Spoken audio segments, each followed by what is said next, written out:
Lieutenant Hill? Lieutenant Hill? Yes.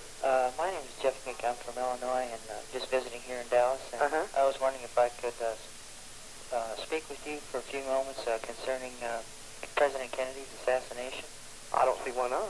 Okay. When did you start with the Dallas Police Department? March the 7th, 1955. 1955. Uh-huh. And I believe at that time you were a sergeant. Is that correct? At the time of the assassination, Yes. yes. Uh-huh. And lieutenant now. Uh-huh. What do you do now? What is your capacity with the department? I'm in charge of the Central Jail. Mm-hmm. One of the watches, there's 3 of them, and I have one of them. I have the 2 to 10 watch. I see.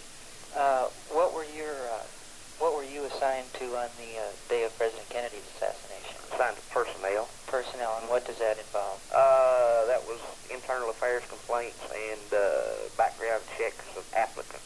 I see. Where were you at about 12:30 when he was shot at? At the time we received the notice of the shooting, I was in the personnel office on the 3rd floor of the City Hall at that time. Mm-hmm. Can you describe then in some detail your movements on the 22nd? I'm fairly familiar with some of them, but I was just wondering if you could maybe just refresh my memory.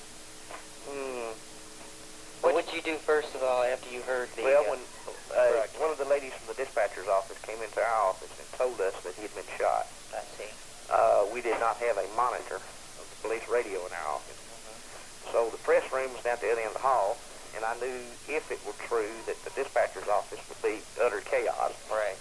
So I went down to the press room, and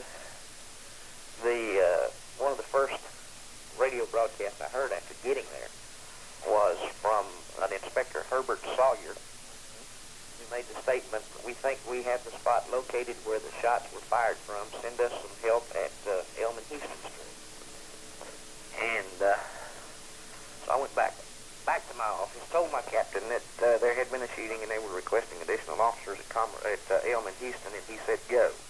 So I went to the basement, commandeered the squad, and went to the scene. Did you ride with anybody?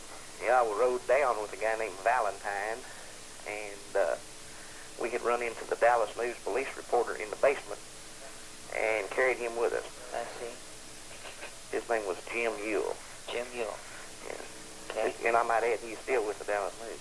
Is he? Yeah. Where is Mr. Valentine right now? He works for the county. He works for the sheriff's office. I see. Do you remember the number of your police car that you got in that day? I have no idea. That's getting pretty picky, I guess. Yeah, because I just know it was Valentine's car. I do not have any idea which one it was, you know. Okay, go ahead. We went down, contacted Sawyer, made sure that the building was sealed or covered off. And then we... About what time was that, excuse me? Oh, gosh.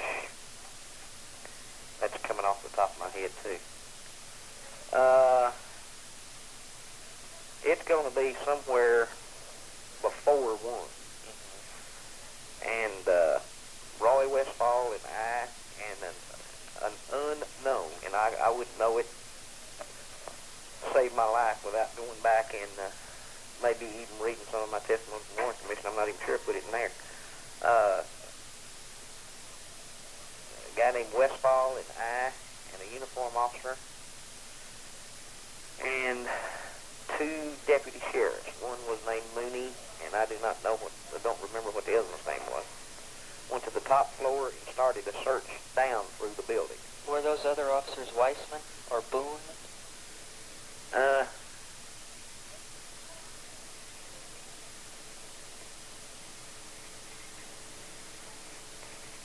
Boone rings a bell, but I don't know. Okay. I don't remember. And so we had searched the top floor and came down to the next floor. Left the uniform officer on top, so in case there was anybody in the building, he couldn't double back on it. Right. I was searching one side of the floor, and Mooney was searching the other, and he hollered out, "I found the place where the shots were fired from." And so I went over there, and there were the 3 hubs. lying in close proximity to where the baseboard and the floor joined. And I told him, I said, leave everything just like it is and guard it, and don't let anybody into it till I get the crime lab up here. Where was the paper bag found that carried the rifle?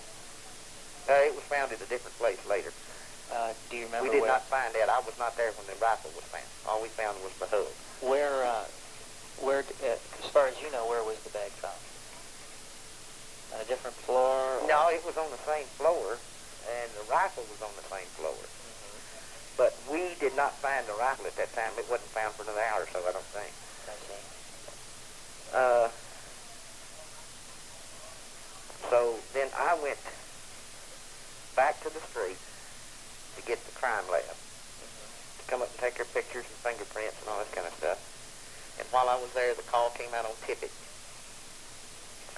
And being that they had enough help downtown location at that time, and being that there had been a description broadcast of the suspect in the shooting of the president while I was en route down there from the city hall, the inspector says, you know what the guy we're looking for looks like, but go out and work on the shooting in Oak Cliff. Who sent you out there then? Herbert Sawyer was the one that was in command, the highest ranking man there when the call on Tippit came in. I see. And so Sergeant Bud Owens and Owens had come in from Oak Cliff. Sergeant Bud Owens and I and Bill Alexander, and I believe Jim Ewell again, went to the scene of the Tippit shooting. And his body had already been removed because he was only a couple of blocks from the funeral home that had the city ambulance contract at that time. And we met one of the officers out there was one named Joe Poe. And so we called the crime lab out to that location. And then we started filtering the stories. He ran this way, he ran that way, he ran through this parking lot. So then we began to branch out from there trying to find the guy that killed Tippit. And finally we got a call on a suspicious person entering the Texas Theater, got there and did apprehend Oswald. Did you go anywhere between the Tippit scene and the theater? I know that they thought they had someone in a church or a Yeah, library. I went to the church, and then there was also a deal at the library. What did those check out to be? The library deal turned out to be a guy that had seen us. We checked two vacant two-story houses that were being used as storage facilities by a second-hand furniture store. And he had seen us checking those out, and he was running back to the library to tell all the employees of the library what was going on 2 blocks up the street. And somebody saw him running and hollered that the guy went in the library, and that's when they went in and scared all the old ladies about that death. So then you went to the Texas Theater. Mm-hmm. And what happened then? Well, I had been over to the church, which was, I'd say, 3.5, 4 blocks from the Texas Theater. The call came out that they had a suspicious person in the Texas Theater. And so I went up to the front of the theater, and there were 2 guys outside there, and I hollered, or, asked, was the building covered off? And they said, yes. So several of us went on in the lobby, and somebody said he'd gone up in the balcony, so we went up in the balcony. Checked everybody up there, and I opened the side door, the emergency exit to the fire escape, and conferred with a Captain Talbert, who was, or Westbrook, I don't remember which one of them was, they were both out there, about making sure there was somebody at the back of the theater and all that. And we had started down from the second floor to check the first floor when we heard McDonald holler. And Charlie Walker, Ray Hawkins, Tommy Hudson, and I, and Lyons and Bentley, and all of us got in and got over the rows and down the aisles and got in on the scuffle and got him down and got him handcuffed. And then Lyons and Bentley, Walker, Bob Carroll, and I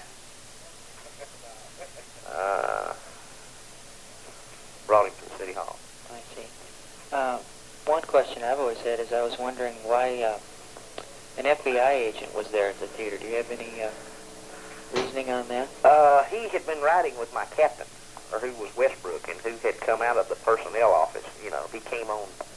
He was following our steps a little behind us, but he was the one that originally told me to go. I was in the office talking to him when we got the first call at the personnel office.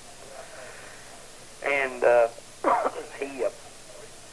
he had come to the location with him. Now, where they met prior to them coming to the theater together, I don't know.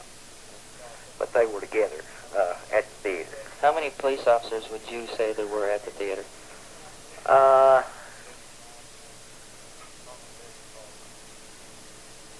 If you put all the motorcycle officers, the accident investigators, the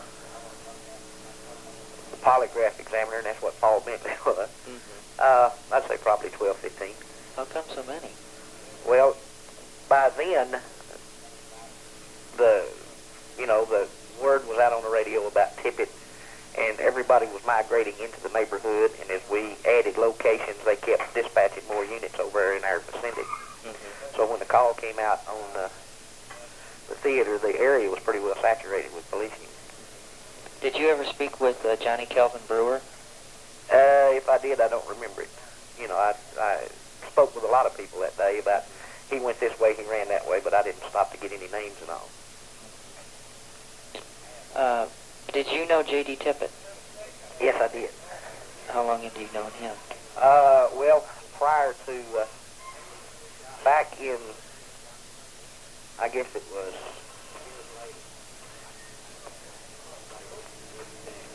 59 or thereabouts, I had been assigned as a sergeant in Oak Cliff, and Tippett had worked for me for about 11 months.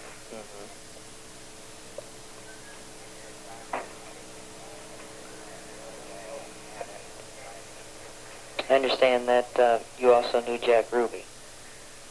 Yes, I think most every policeman down here knew him at one time or another. Is that right? Yeah. I spoke with Curry yesterday over the phone, and I asked him how many police officers at that time he felt that Jack Ruby knew, and he said that he had a survey made, and he felt that it was somewhere in the neighborhood 35 to 45 police officers out of, I think it was about 1,100 at that time. Somewhere around there. I don't recall a survey being made, you know. I won't say that, but I do know that all the officers of the three shifts that worked the downtown area tell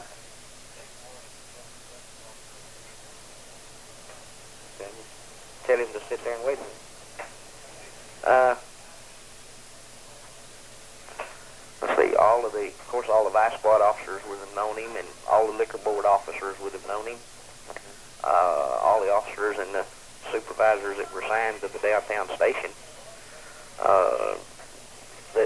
where his joint was located, would have known him. The ones that worked out around the Oak Lawn and the Lemon area, where he had another joint, would have known him. And some of them that worked in South Dallas, where he had previously had a joint, would have known him. So I'm going to say probably there were a lot more than 35 or 45, you know. Seems to me that it was definitely a majority that knew him. I'd say there was a large number that knew him. I won't say a majority of the department, but I know there was a large number of people that knew him. Do you think that's possibly the reason he gained such easy access to the basement on the 24th? No, I really don't. I don't think it, you know, I've heard several various versions of that. And the officer that was assigned at the top of the ramp on Main Street that day was Roy Vaughn. And I think he took the opportunity when Vaughn was distracted trying to get a lieutenant and a car into the basement that was going to be part of the transfer thing. The traffic was heavy around City Hall. The lieutenant was going to have to make an illegal left turn into the basement. And Vaughn stepped out in the street to stop traffic so he could make his turn, and I think that's when Ruby got in. I don't think his knowledge of anybody got him in that day. I see. The police officer you're talking to, is that Lieutenant Pierce? Uh-huh. I see. When did you first meet Jack Ruby? Under what circumstances? When I used to have a I used to work South Dallas as a supervisor Mm-hmm. at a time when one of his places was on South Irby, and I met him, you know, on routine checks of his places, and had known him for, you know, gosh, I don't know how many years I'd known him. I'd known him quite some time. Do you think that any, and I'm not familiar with the hierarchy of the police department, but do you feel that any section or division or part of the Dallas Police Department used Ruby in any type of informant capacity because of his knowledge of perhaps drugs or prostitution, etc.? No, if they did, I do not have any knowledge of it. Who would be the person to talk to as far as that angle goes that's still around?